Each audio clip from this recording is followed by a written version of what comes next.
Good morning, everybody. Welcome to the installment edition, the debut, the premiere of a new show here on BizSpot podcast called Credit Matters. My name is Aaron Phillips. I'm simply filling in as a guest host to help your regular host here, the man to my right, the man with all the knowledge you'd ever want in terms of credit and how to fix it and get better, Mr. Rob Goldstein. How are you, sir? Good to be here. Good to be here, too, with you. And thank you for the privilege and honor to have me help you kick off your first show. I appreciate it. We did good, didn't we? Yes, we did. We done good, as they say. This show is something that for all the years that you have experience in helping people fix credit matters and whatever things they have, you are a wealth of information that we or you are going to share on a regular basis with your viewers, right? Correct. And the range is quite vast. Everything from credit to student loans to whatever, right? Anything with money, pretty much you're there. Money, credit, bureaucratic red tapes, sticky goo, I fix problems. Sticky goo, that's right. I'm Mr. Fixit. Yeah, think of me as the cleaner in Pulp Fiction. There you go. Oh, I like that. You know, I've never seen Pulp Fiction from beginning to end. Really? I've seen a couple of parts, but anyway, I digress, which I tend to do. Anyway, so I am filling in to help support Rob on his show, and you know what? The great thing is, you know, we did a poll before we launched today, and we'll get into this in a little bit. But we had a lot of responses to potential questions for your viewers and listeners that they want answers on. We're going to get to them, but first, I want to introduce you to the audience. Let's share a little background, where you're from, how you got into this crazy business, and how you got the moniker of Mr. Fixit. Well, back in the mid-'80s, after I sold a couple of businesses, I began doing business turnarounds. I go into a business and do turnarounds for them. Okay. Clean up their debt and get rid of their overhead and help them with their sales. I was a temporary... Sort of John Taffer before John Taffer became popular. There you go. Exactly. And I did that for a few years, and I found myself doing such a good job that I would sell myself out of a job. Sure. And then I ran into a bankruptcy attorney in LA about 30 years ago, and he was doing the same thing. And I joined forces with him. Okay. And the rest is history. We got involved in the business aspect together. Right on. Now, you're originally from the East Coast like I am. You're from New York, right? I'm not going to talk baseball or anything like that with you because that upsets me. No, I'm only kidding. How did you migrate to Cali? I mean, what took you out there in terms of getting hooked up with that attorney? Well, as a kid, we moved out from New York to Southern California. Okay. And so I grew up in California, and I put myself through college and business school, and later went to bankruptcy law school. Right. Sponsored by that bankruptcy attorney. Oh, okay. So I'm schooled in bankruptcy law, and I'm not a lawyer, which actually gives me a lot more leverage to do workouts and a lot more leeway. Yeah. Because you're not confined. I could do things that they can't do. Right. Because I'm not structured. Gotcha. See, and that works to the advantage because I'm sure when people contact you, they're contacting you with a whole wide range of stuff. And I can help them with whatever fits their needs, as opposed to doing only what I do. Right. During the course of my career here, I guess you'd call it a career. Hey, it's your career. It's what you're known for. Of course. Okay. Is that most of my a lot of my referrals come from bankruptcy attorneys. Okay. Who can't help their client. Right. And so I team up with a lot of bankruptcy attorneys. That's just one aspect or one area where I team up with. Okay. So, and of course we know, and that's a great segue because we're going to talk about credit today. We're going to credit today is really a buzzword for just about anybody and everybody, and people use it. People don't know how to manage it, and because they don't know how to manage it, they get themselves in trouble, which is where you come in to help people with credit issues, right? Sure. And we're not talking credit repair per se, but so get a little more specific about maybe what you do to help folks with credit issues, and then we're going to get to some of the questions that we received. Well, a lot of people come in with credit repair problems, first of all. Sure. And what's prevalent today is identity theft. Oh, people yes. have been frauded or defrauded. Right. Victims of scams. So, and it shows up in the credit. You can, according to the Fair Credit Reporting Act, dispute inaccuracies on your reports. Okay. So that becomes credit repair. Okay. Now, years ago, the word repair was a bad word. Mm-hmm. I don't think it's a bad word anymore. As a matter of fact, there's probably a few sites that actually have Sure. creditrepair.com. And we see them on TV too. Yes. There's companies out there. Yes. And when we talk about a lot of those companies out there, they're selling you a service. They're selling you a credit monitoring service, basically. So they'll give you a free credit report to get the monitoring services. Okay. What I tell my clients to do is just pay for the report. And actually, the one that we recommend gives you a free report. It's a very accurate report. and then we use that to find out Okay. where they stand. Do you want to give a name of that site that you use, or is that something that's proprietary to your conversation It's with the not client? proprietary to my client. I've looked to my company. Okay, I don't get anything from them, right. but we like the site or the link called annualcreditreport.com. Okay, It has nothing to do with us. We don't get $1 for everything we bring in. They just give us a good, clean report that we believe in, we can work with, and so we prefer using theirs. okay. As opposed to other ones like Credit Karma. Now, is that different? But that website different from someone, let's say, reaching out to Equifax or those companies direct? Those are fine, but the problem with you reach out to them direct is they take a longer time. Gotcha. When a client needs me and they want to talk to me about their credit, They want it now. They want it now. It's instant Makes sense. gratification. So they can go online. They can go online with me, and Okay. they can send me the report. I can get it, and generally reports are similar, but they're not always exact. Gotcha. Which is So- surprising because everybody's credit situation should be the same. But a lot of creditors, there's 3 major credit reporting agencies. There's Equifax, TransUnion, and Experian. Right. And not every institution subscribes to all of them. Okay. So you got 3 major ones. They vary on how they get reported to. Okay. So your FICO score, Which stands for? Stands for? Fair, Isaac, and Company. There you go. The FICO scores on all 3 are going to vary because the information they're being fed are different. That's why you see ranges sometimes, You might right? see a range of 100 points on Wow. on your And scores. that's a big difference for That's somebody. why when you apply for, let's say, a mortgage loan, they might take the middle score. Okay, like an average. Yeah. Okay. Or they might take the top 2 and average them out, knowing that you're being penalized for the bottom one. Right. Just for whatever that's. Oh, well, that's good. At least they give you some opportunity to get the best number possible if you have the places that do that. Now, I want to move on, just kind of staying with this theme. I get applications all the time, everybody probably does, for secured or unsecured credit cards or accounts. Can you explain the difference? Secured credit is basically something that has collateral. For Okay. example, when you buy a car, the car is the collateral Makes for sense. the loan. Mm-hmm. Although there's a personal guarantee behind the collateral. Okay. What that means is if you are repoed, the car is repoed, Right.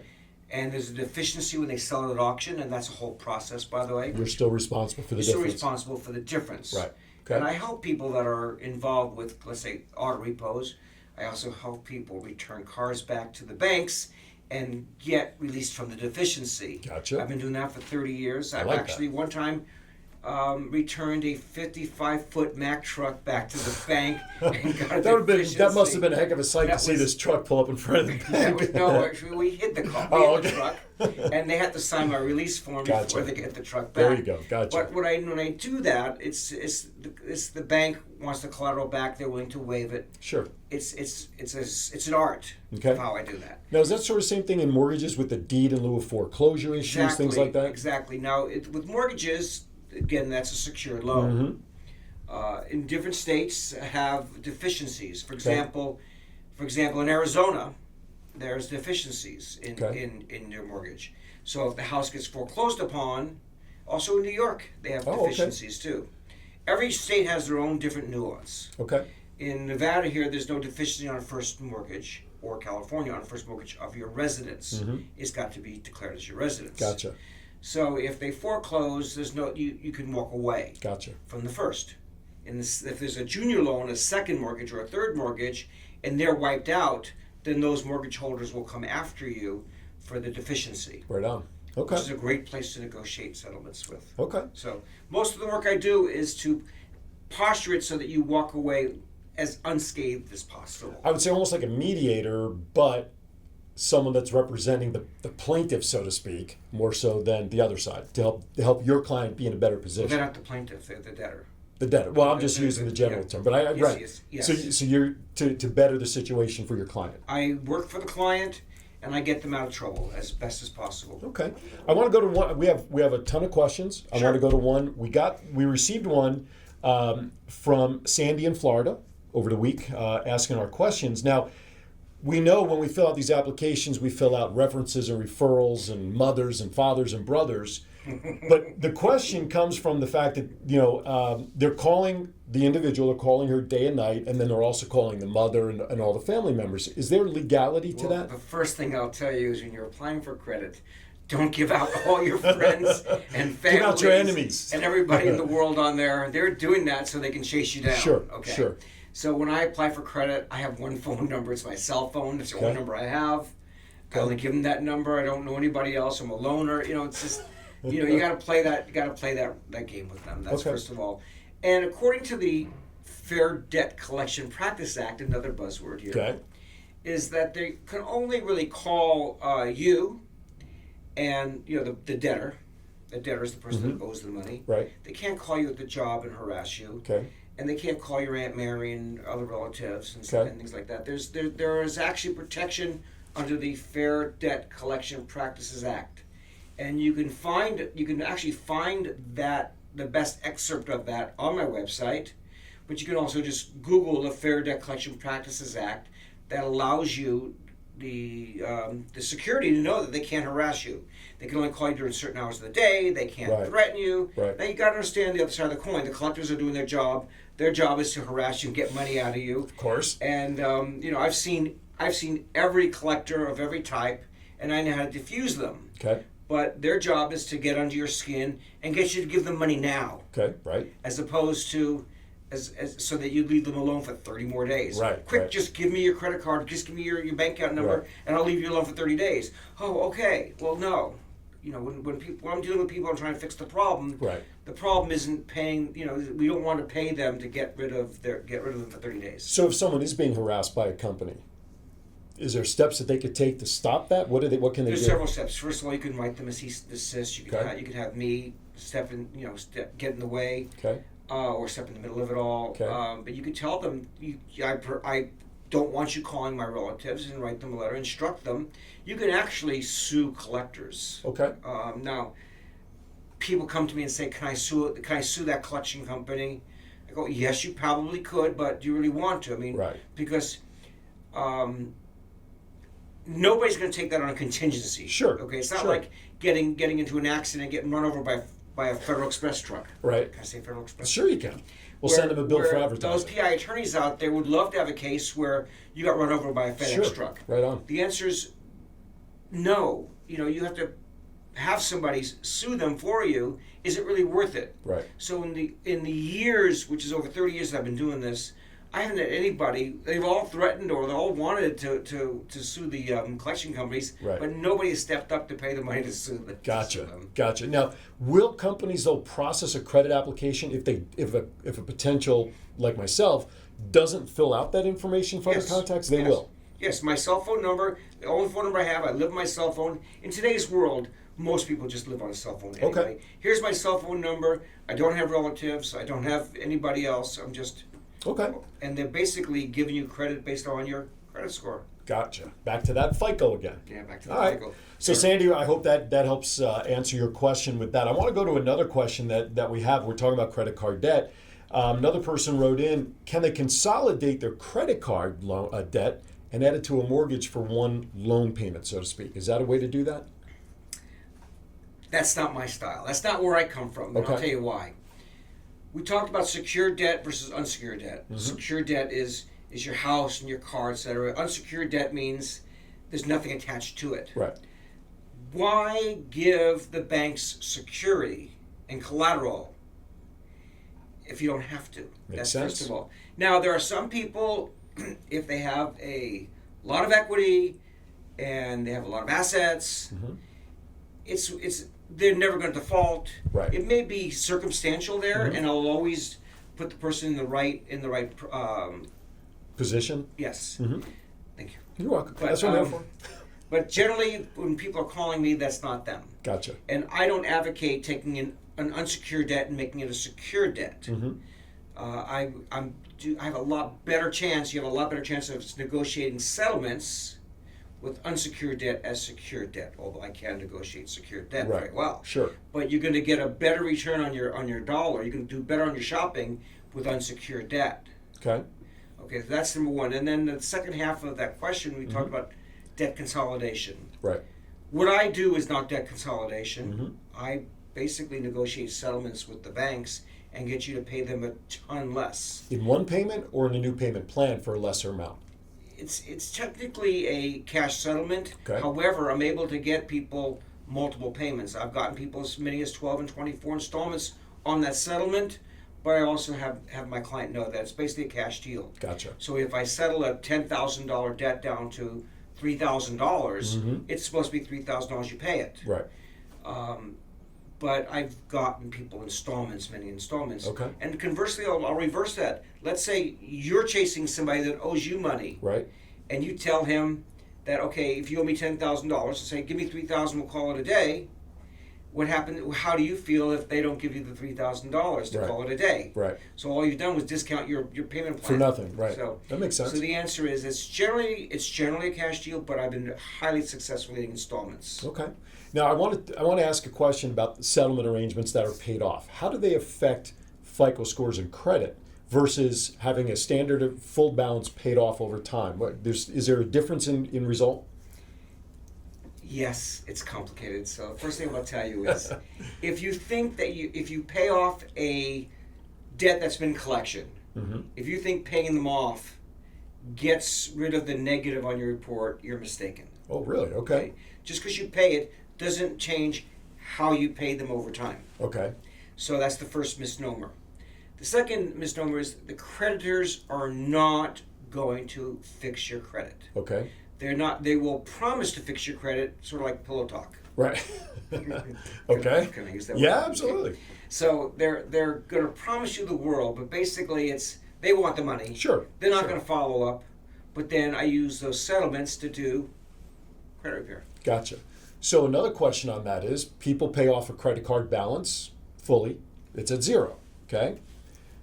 Is it best at that point, when they get that credit card, let's say they have 10 credit cards and they want to reduce their credit cards to 9. They pay off that one card. They don't close the account, because there's rumors out there, if you close an account that shows up on FICO, that hurts worse than keeping the account active as zero as available credit. Everything hurts worse. Almost no matter what you That's do, true. will bite you in the butt. So what do you do in that? So you pay off a card, but you don't want to use it anymore. You cut it up at home. Do you leave it active, or do you call the credit card company and close it, which then they report saying, customer close this account? Is there a way to handle that? Or I don't have a problem on the credit report that says customer closed the account. Okay. I don't have a problem with that, but if you're trying to make settlements with all your other credit cards, you can't be paying your credit cards. So by not paying your credit cards, you're inducing the avalanche of collections. Okay. But people that are seeing me are already in collections anyway. Sure. So you can't save another credit card. Okay. And people always say to me, I want to save this credit card. I want to sell all my debts, or I want to file bankruptcy, or I want to do something. And you can't really save a credit card. Okay. I can't, maybe, I don't know if I can say on the air, which credit cards come to mind. Why not? Mostly. Well, most people want to save their American Express cards, first of all. More prestige in the name, probably? It is prestigious. But I will tell you, once you get into any sort of a program, and you're not paying your debt, all these credit card companies are going to cut you off anyway. Okay. So there's no such thing as saving a credit card. I've a lot of experience of a lot of women wanting to save their Victoria's Secret account. Okay. So it's basically you have a little bit better chance of saving a store credit card. Okay. But you're not going to really successfully save a major credit card unless it just falls through the cracks. Gotcha. But I can't subscribe to that. Should a credit card holder close an account, let's say they didn't settle it. Someone owed $500, they paid it off normally. Okay, they don't want the credit card anymore. They're not going to use it again. So they're going to cut it up at home because they know they're not going to use it. Should they call that vendor to close their account versus the other scenario? If you have good credit and you're not thinking about survival in the debt world and the credit world, I'd keep it open. Okay, makes sense. So along that way, I have another question, which is absolutely perfect. Michael from New Jersey wrote in, as long as we're talking about this. His credit card company said they wrote off the debt. Okay, so he doesn't owe it. Is that true? No. Explain. Writing it when a bank tells you they're writing it off or charging it off, what they're telling you is that they're turning it into bad debt on their books, but now they're either referring it out to a collection company or a law firm, or selling it to people. That there are groups that buy used debt, that buy old debt, and they pay pennies on the dollar. Okay. So it's not what you think it is. People tell me, well, I don't owe that money anymore because it's been charged off or written off. No, you still owe it. You just may owe it now to somebody else who's another third party debt. or something. Yes. Okay, so is that almost like factoring? People will factor those receivables where I know I'm No. getting into a term that has nothing to do with what you're doing, but Well, actually, I do help people factor, Okay. but no, it's not factoring. What they basically do is they're just selling off the they debt. might sell a $10,000 credit card bad debt for $300, $500, $1,500. There's different prices. Okay. And the price goes down, as time goes on. So then does the debtor owe the new amount that the person bought that loan for, or They the owe the original full amount. Okay, Plus late fees, plus penalties, plus legal fees. plus. So now a company may have bought in a $10,000 debt, let's say $1,000. Okay. Just rounding it off.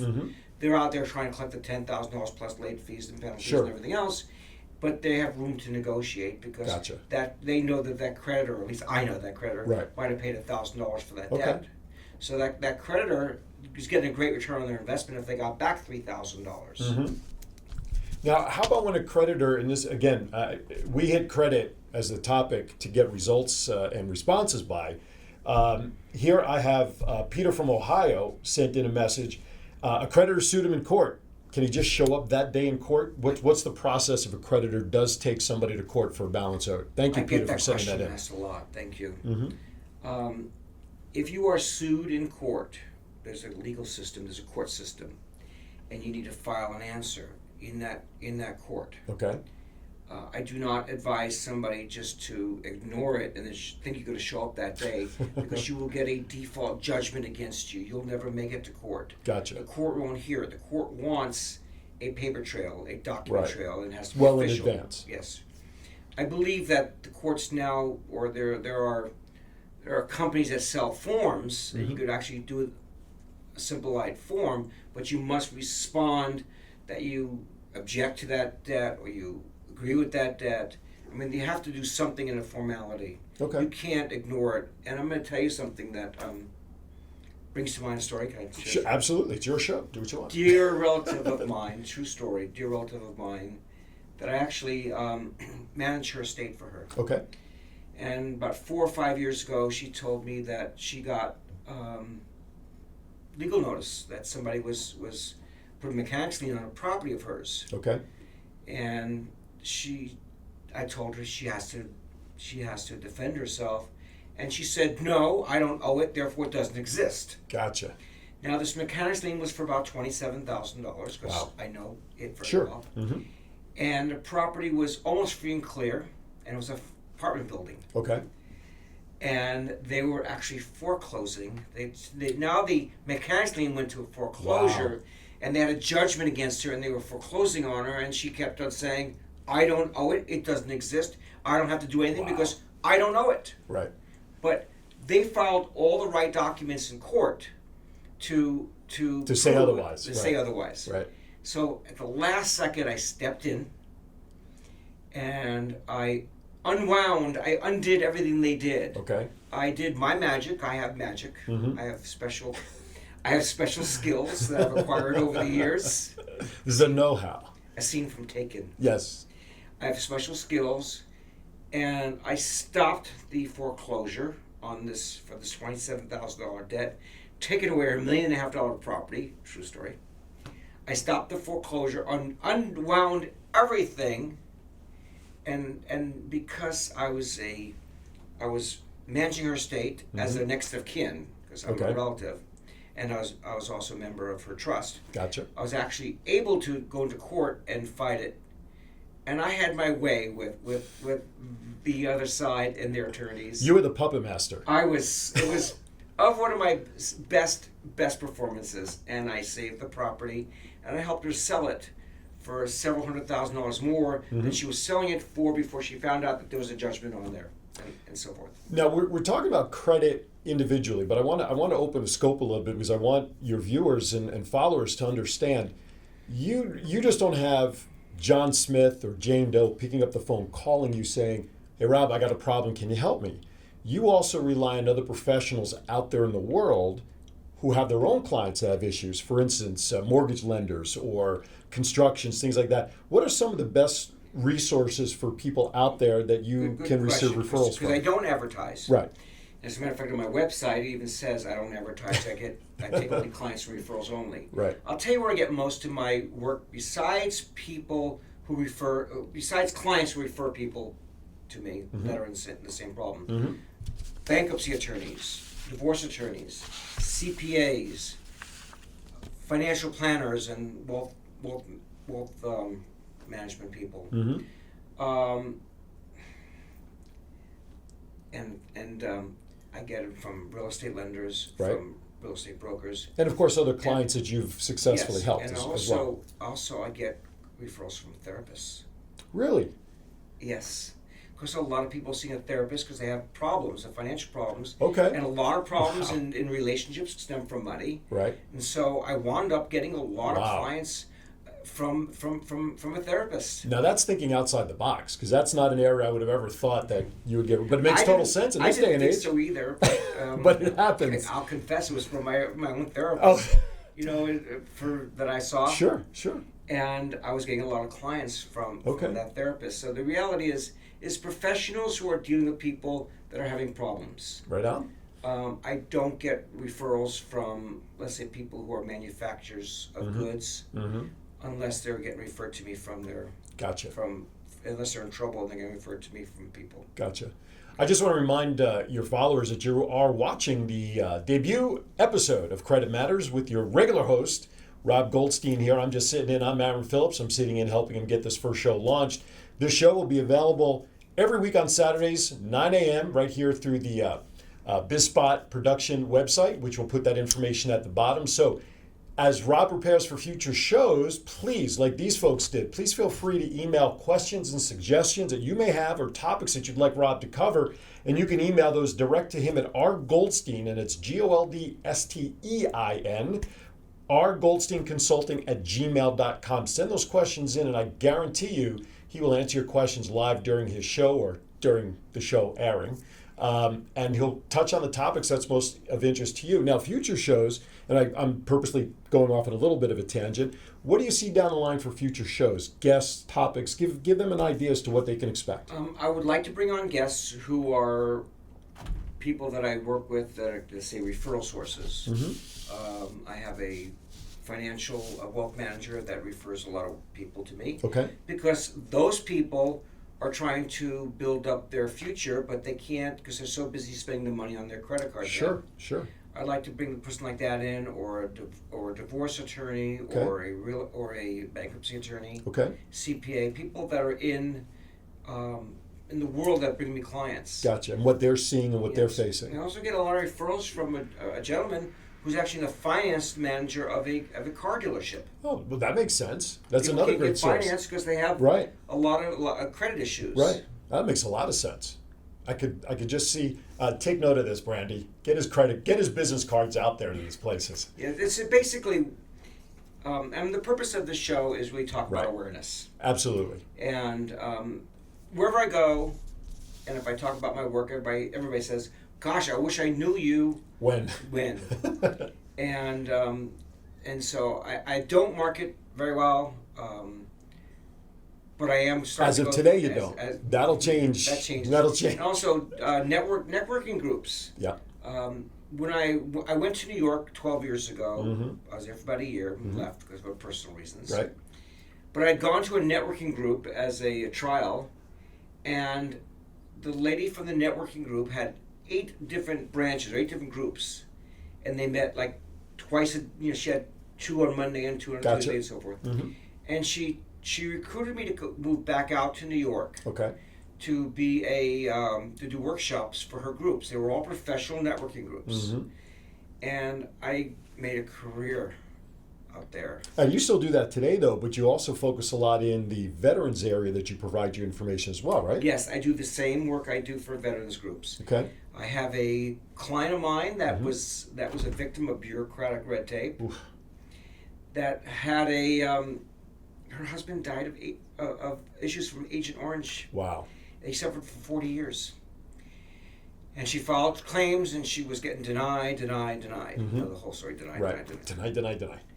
And she came to me, referred by somebody. Mm-hmm. Actually, came to referred to me by somebody who was somebody I met through the therapist. Okay. And we repackaged her, and we filed an appeal. Okay. We got through the gate. We got heard by the VA. They agreed that this is a legitimate case. And we're up now waiting for the next hearing to be the award, to determine the awards. But they also told us they're going to go back 40 years, make it retroactive. Wow. That's huge. So it is huge. So I started a vets organization, helping vets with my client who's married to a vet, and she was a vet herself. If you want to mention, you're more than welcome to. Kiefer Foundation is the Bruce C. Kiefer Memorial Foundation. Mm-hmm. And it is another maybe part of my business. Mm-hmm. And I provide similar services. I do workshops at a lot of the local vets organizations, talking about awareness about credit and debt and VA claims. Okay. Generally, a lot of it isn't as extensive as Other I talk services, about right. in my regular services. Right. But I will tell you this: that a lot of vets are getting scammed. Sure. They're just not. They've been so sheltered Mm-hmm. by being in the military that they're getting used to being in civilian life. Sure. That transition is tough. The transition is tough. So Right. I help them with transition Okay. in my world. Okay. I don't help them with PTSD. I think that's what they call it. Mm-hmm. I don't help them with areas that I don't work in. Right. I help them in areas helping them with their dealing with the VA with VA claims Mm-hmm. and credit issues and helping them who are victims of fraud. Now, do you have any upcoming seminars scheduled right now that either VAs or any other seminars? I do a monthly seminar Okay. workshop at one of the local vets groups. Okay. Can you share that information? It's called U.S. Vets. I've spoken at Disabled Vets of America. Where do you speak for U.S. vets? At their location. Which is where? It's downtown. Look it up on Google. Is it on your website? Information, or actually, it's on my Kiefer Foundation. Okay. It's on Bonanza. Okay. Which is near Las Vegas Boulevard, near downtown. Gotcha. And I've spoken to American Legion. Okay. And so I speak to vets about helping them with these issues. So if there's someone, and I'm just going to throw this question out there to the veteran community, if someone out there is a veteran or knows of a veteran family or whatever that has questions and needs support, other than the email I gave out a few minutes ago, what's the best way for folks to reach you for help? They can reach me through help at the same site. Okay. The same phone number. Which is, I didn't give that. 702-701-2992. Okay. Now that's my RGC business line. That's direct to you. That's direct to me. I also have the Vets Foundation line, Okay. but it doesn't ring to my phone. It has to ring to a But we want the most direct contact to you. 702-701-2992. And keep that number, because from personal experience and chatting with Rob for the length of time that I've known him, he knows his stuff. Trust me when I tell you, this is the man that you want helping you with these things and these topics to get you in a better place so that you feel better about your life and about your situation. You know, because it is taking a huge bolt off of a lot of people's shoulders, the financial worries that people have. And you do come in and you alleviate a lot lot of that pressure and stress. It doesn't cost anything to run anything by me. I offer free consultations. Right on. And if there's something that I cannot help them with, I'll point them in directions that they can. Because you also have a wide wealth of contacts Yes. and things with areas that you're not specializing in. Wide variety of network of attorneys and CPAs and people that can help them where I don't help them. Mm-hmm. For example, while I don't work on taxes, I have a person that I work with that handles tax issues. Okay. I have attorneys that I work with and work under in several cases. Mm-hmm. When I worked in New York, I had my offices in attorneys' offices. Right. I have an attorney in my office now, Right. in locally here now. And I guess we talked about bureaucratic red tape. Yep. See, I'm watching my language. It's okay. It can always be edited out. Don't worry about it. Okay. So I brought a client that was suffered a injury, or workman's comp injury. Okay. Working as, I think she was a server in a restaurant. Mm-hmm. I'm going back now 20 years exactly. Okay. She was a server in a restaurant and got got hit, not like in a fight hit, but got bumped by Okay. and got injured. That's probably the better word. There you go. In a restaurant, and was getting treated for injuries suffering from that. Her attorney and worked on this case for 19 years. And the opposing attorney, the attorney for the insurance company, worked on this case for 19 years. I spoke to the opposing attorney, the one that was representing the insurance company, and they told me actually this attorney was fired, and this was right after she was fired, or when she was being fired. And she told me, our law firm makes more money not settling this case for her.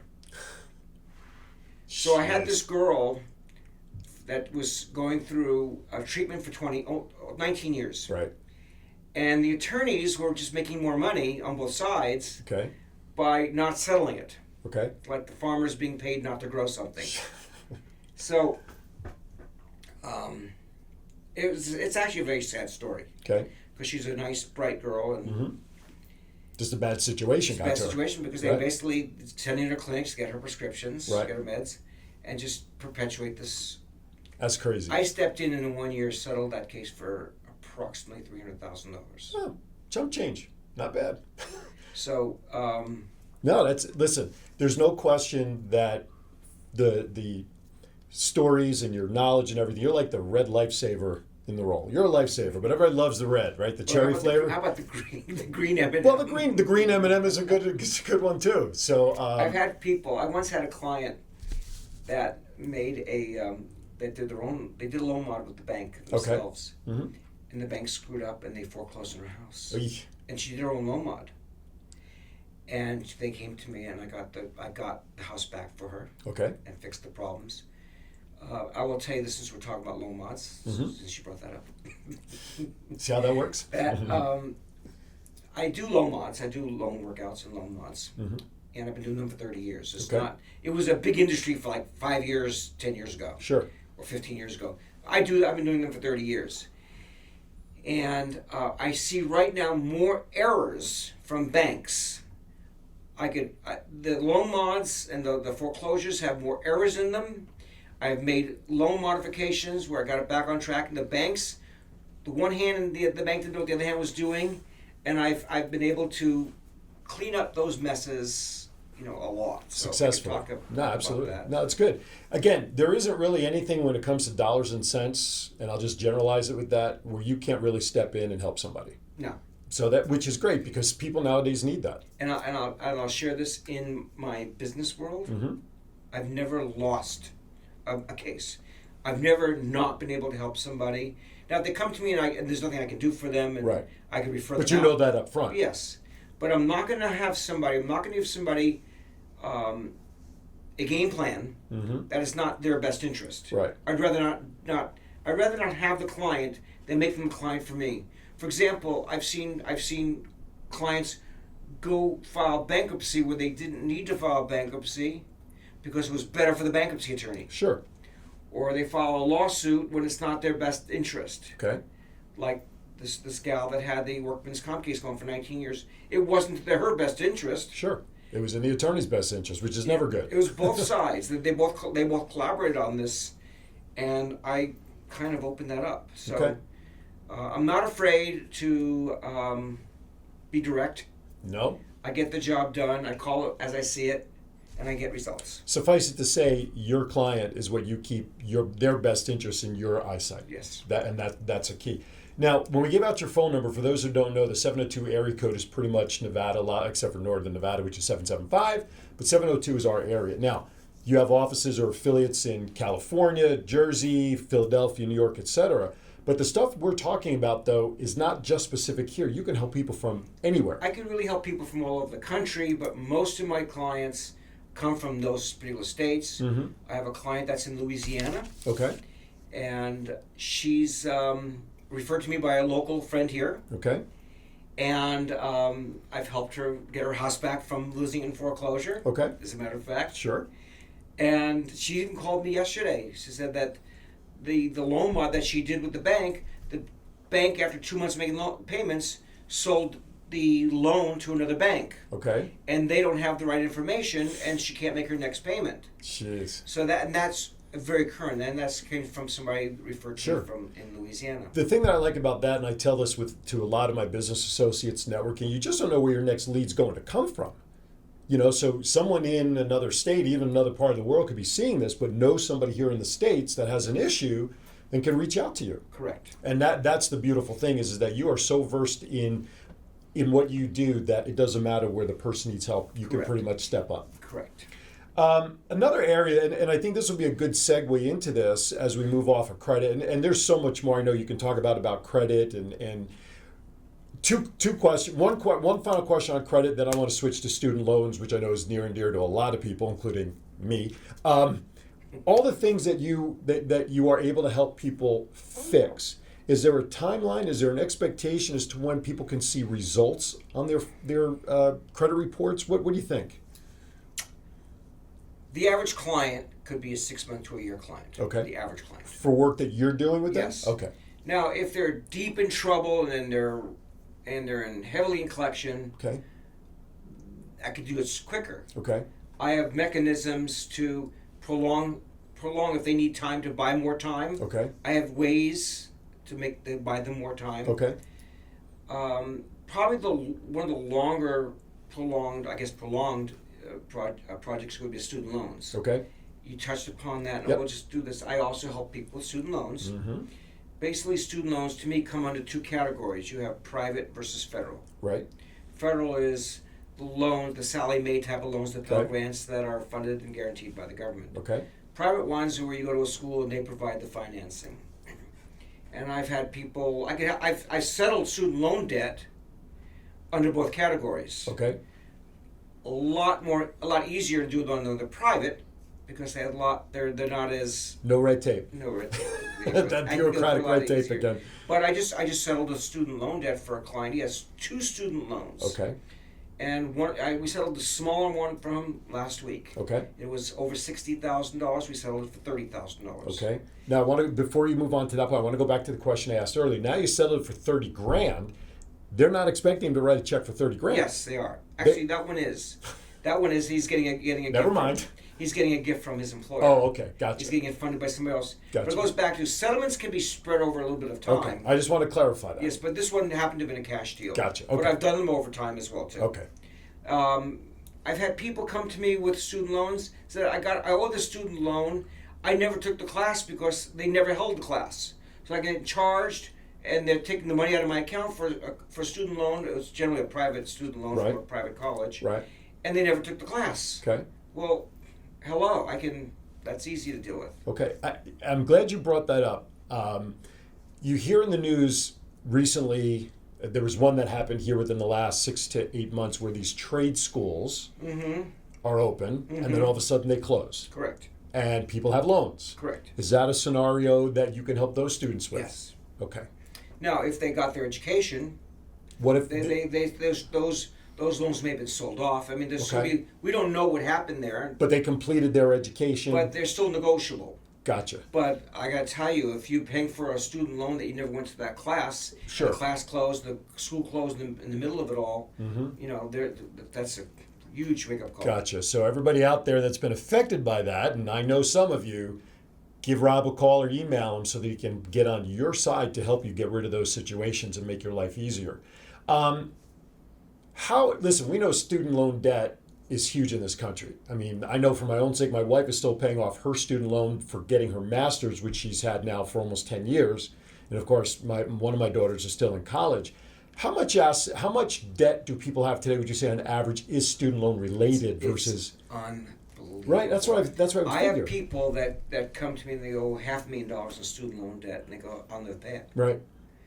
And it's sad. Right. It's sad. Okay, now the whole student loan concept becomes a political discussion, Sure. which I probably want to avoid. But because people give away money. Mm-hmm. But it's unbelievable. Okay. And you see doctors with high student loan debt, attorneys with high student loan debt. Mm-hmm. It's out of control. How about this one? How about if somebody owes money to the IRS? Can you negotiate past tax situations? You can negotiate tax situations. Okay. I give that to somebody else to handle Gotcha. for me. I have Gotcha. a guy that I work with hand in hand. Okay. And he's licensed in all the states to deal with the tax issues. Gotcha. He's a enrolled agent. I'm asking some of these other questions. I want people to fully understand that you're pretty much so wide open, whether you do it, like you said, or as you mentioned before, you have other referral sources that you can I have them all. contact. I'm a one-stop shop. A lot of people like to consider me as their go-to guy when it comes to any problems. Mm-hmm. So I appreciate that. And I also help people get business loans. Yeah. And absolutely. also get vets can get business loans, and help people get startup loans in businesses, Mm-hmm. or get money against their receivables or their inventory and other assets. Okay. My head is just turning with all the different uses that you have that people can take advantage of, that they have no clue. The best thing is, if you're not sure whether you have a situation that Rob can help you with, call him and ask him. That's the best way to do it if you're not sure. But trust me, it's probably a much shorter list of what he can't do for you or refer out to than the things he can do. You can reach him at 702-701-2992. That's 702-701-2992. You can also email him direct at rgoldsteinconsulting@gmail.com. And you can also visit his website, the same thing, www.rgoldsteinconsulting.com for information. He's on Facebook, or we'll have a much bigger presence on Facebook soon, LinkedIn, and of course, all the information he's going to share with you in the coming weeks right here on Credit Matters. So there really isn't a scenario that you can't do. No. Is what the cool thing is. Now, what we have about 10 minutes roughly, Mark? I'm looking at our producer to make sure we have enough time, so we have about 11 minutes. Okay. Now, before I kind of get a little, because I want people to understand, and I'm going to take you in a direction I don't think you planned for, but you trust me enough that it'll be fine, that this man is knowledgeable. And again, there isn't anything that he really can't help you with. But I like people to understand that when it comes to businesses, you are the face of your business. You are the business. Correct. And people look at business people like, oh my God, they're so rigid, and how am I going to relate to these people? I want to just share with your audience. You have a love for music, because Yes. if you find his profile picture on Facebook, he's got nothing but guitars in his cover photo. Sports fan. He just nudges me all the time about my Yankees, and his favorite team is anybody playing the Yankees. You are a historian in a sense when it comes to movies and all your knowledge. Correct. So I want to have a little fun with you to end this Sure. first show with that, because I didn't do this on our show. Okay. But I want to do it here because I want people to understand, yes, you are a walking encyclopedia of knowledge that can help people. But I want people to understand you're a person too behind that business. And I want people to be able to relate to you, Okay. which is, I think, is important. Okay. So I'm going to ask you a couple of questions. I call them my surefire kind of get to know you questions. First thing that comes to mind is how I want you to answer. Okay? Okay. All right. Here we go. I think you've done this with me, Mark, in the past, so you know what he's going to get. Okay? Here you go. You ready? Favorite actor of all time. First one that comes to mind. Wow. See what happens when you get a guest and they're not ready for it? Sean Connery. Sean Connery. Favorite actress of all time. Julia Roberts. That's not a bad one. That's not bad. Favorite movie of all time. Blazing Saddles. Hands down. I didn't even finish the sentence, and you got Mel Brooks. Absolutely, it was one Mel of the best Brooks. movies. I live for that movie. Where do you rank Young Frankenstein in there with that movie? I'm a huge Mel Brooks fan, but Blazing Saddles is my favorite movie of all times. It's a secret question on on my passwords, whatever, Right. to name a secret question. And I'll tell you this, my kids. So now I have to change that. Speaking of identity fraud. my kids, both, we live for Blazing Saddles. Absolutely. We've seen it dozens of times. Right. And a couple of years ago, my son took me to see the Mel Brooks presentation Okay. live Right. of Blazing Saddles at one of the Orange County Performing Arts Theaters. Okay. And watching Mel Brooks present it and talk about it was a dream come true. Sure. So I love Blazing Saddles Right on. and Mel Brooks. If money were no object for you, what would be your all-time favorite car that you'd like to see parked in your driveway someday? If you don't already have it. I don't have it. Okay. I will tell you that I drive a Lexus. I've been driving Lexuses for 23 years. Okay. Years. I love Porsche. Okay. But Convertible or hardtop? Either one. Okay. Really, I mean, okay. You want to my favorite one of all Yeah. time? That's what I'm asking. I think it's a 356. You would call it the bathtub, or Okay. call it, I'm not sure of that's all the one- nicknames. That's the one. It was probably in the late 50s, early Okay. 60s. That could be my favorite That's a dream car. Gotcha. I used to love the Aston Martin, Okay. but they're not practical. Right. They're like little toy box cars, right? No, they're just, you have to drive them every day, and you can't drive them every day because they're not reliable. Absolutely. So I'm not in that kind of world. Okay. So you don't have a car in your driveway for every day of the week, is what you're saying right now? Not yet. God, no. I'm just, I'm very conservative about that. I drive a car that's very practical. Sure. It's a luxury car that's practical. And it's comfortable. Economical. It's comfortable. It's enough status. Right. It says who I am. I mean, I'm not a. Right. It fits you. It fits you. I'm helping people with financial problems. So that's right. You should be driving a Yugo then. But anyway, that's a whole nother topic. Favorite song genre? Well, classic rock. I want them to. Okay, to know me is classic rock. Right. Favorite group within classic rock? Well, it is the Beatles. But as I talk about the Beatles, right. I also tell you that my favorite Beatle is George Harrison. Okay. And so my music that that inspires me most is George Harrison related Beatles or influenced Beatles. Interesting. And then it takes you to the Traveling Wilburys. Okay. So if you go in there, then of course you're going to Tom Petty, which we talked about before. That's my world of music. Okay. Someone I know has to do homework on Tom Petty and the Heartbreakers. Really? Yeah. Okay. This person did. We were talking before we went on the air. The person didn't even know who they were. We showed right. our age. We'll have to do a little Google search on that. And little homework. so as I play, I do have a upcoming band, I guess you might say. Okay. And we play a lot of Tom Petty. Okay. We play a lot of George Harrison related. Okay. Beatles stuff and George Harrison solo stuff. I can't play this, but my favorite group other than the Beatles would be Yes. Oh, okay. Yeah, you're talking hard classic there with these guys. So here's a question for you. Bucket list item. Where would you love to vacation that you haven't been to yet? Well, to know me, Snow, I love tropical vacations, so I might say Tahiti. Oh, okay. That's not bad. Because I've never been there. Okay. What's your favorite thing to do in Vegas for you to unwind? What do you like to do in Vegas? Besides playing guitar. Besides playing guitar. When you like to relax, and closing big settlements. Right. And we'll get back to that. Okay. I also play professional poker tournaments. Right. Okay. Tournaments only. Okay. Were you at the one just recently, or that's still going on? It's at the still Rio? going on. I'm not playing a lot because I'm busy working. Right. But I do play in professional tournaments. I've won my share of professional tournaments. Mm-hmm. My biggest tournament last year was I won the Wynn Seniors Classic. Okay. I've won several WSOP small events. Mm-hmm. And so I guess that's my next passion. My last question, I'll get you out of the hot seat and we'll get back to your topic. I think this last question may fit what you just answered, but what's your favorite Las Vegas thing to do? That's typical Las Vegas that tourists would want to know about that you do. Because people from all over the world are watching this and may come to Vegas and they may want a hint from you on what's typical to do. Well, we talk about playing tournaments. Right. I love live music. Okay. There's a lot of great venues. There's a lot of not only on the Strip, but off the Strip, too. Yes. So those are the two favorite things, and I love to eat food, and I've been eating, unless I'm playing in a poker tournament, right? I don't usually go to the major resorts on the Strip to go eat because it's a pain in the neck to go down there and you're paying twice the price. Sure. So and that's the hidden secret when people come visit. You don't have to just enjoy the Strip. There's plenty of off-Strip things to do and go to that you can enjoy for less money, which goes back to credit matters. You want to spend less to get more, right? Yes. So it's there's a lot to do here, and people don't realize that. There's a lot more to Las Vegas than just gaming and strips and casinos when you have people like Rob who are part of the fabric of this city to make individuals better as well as a community.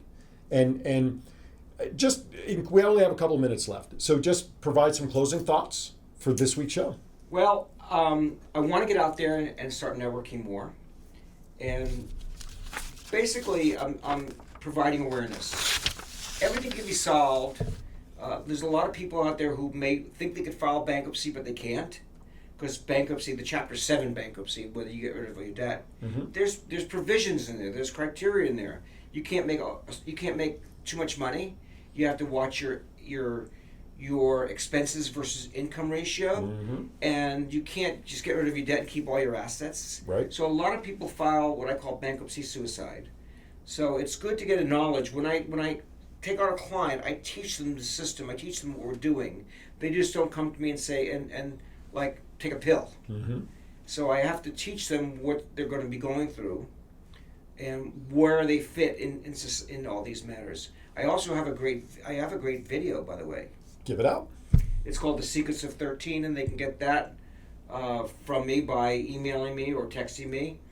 And it's also, if it's not on my website, where I'm actually in the middle of making a facelift under on my construction. Website. I do a website out there called goldsteinconsulting.com, but I'm in the middle of updating that, and it'll be on there as well too. It's called The Secrets of 13. And you also wrote a book, real quickly, if you want to give that a plug. It's called Taking Charge of Your Debt and Credit. It's basically, if you can't sleep, read 2 pages of that book right before you go to bed. It'll knock you out for 10 hours. Way to sell a book, Rob. But yeah, but I'll be happy to give anybody a copy of that book. It discusses the everything we talked about today. Right. So it's a how-to book of what we've basically been sharing. And if I go to workshops, and I'll do a workshop on credit, I'll teach people how to fix their credit. Mm-hmm. But the reality is, and I won't charge them for that. Right. I'll teach them. The reality is that you really need to know the know-how and the lingo and how to get through all the systems. Right. And I know how to get people through the systems and survive in today's society. Right on. His name is Rob Goldstein, rgoldsteinconsulting.com, and he is going to be hosting this show every week, sharing information, increasing awareness of how to fix situations that you think are unfixable. That's why he's turned Mr. Fixit right here. And he is a man that you can reach out to at 702-701-2992, 702-701-2992. Email him at rgoldsteinconsulting@gmail.com. No question is too small, no situation is too big. Rob will direct you properly to get the results that you're hoping for. It's been an honor to allow me to help you kick off your show. I know that your shows down the line will be great. Thank you. I've enjoyed it. As always, working with you. Absolutely. Thank you so much. And make sure you join every Saturday, 9 a.m., right here for Rob and his show, Credit Matters. For Rob, I'm Aaron Phillips. Save money. Have a great week.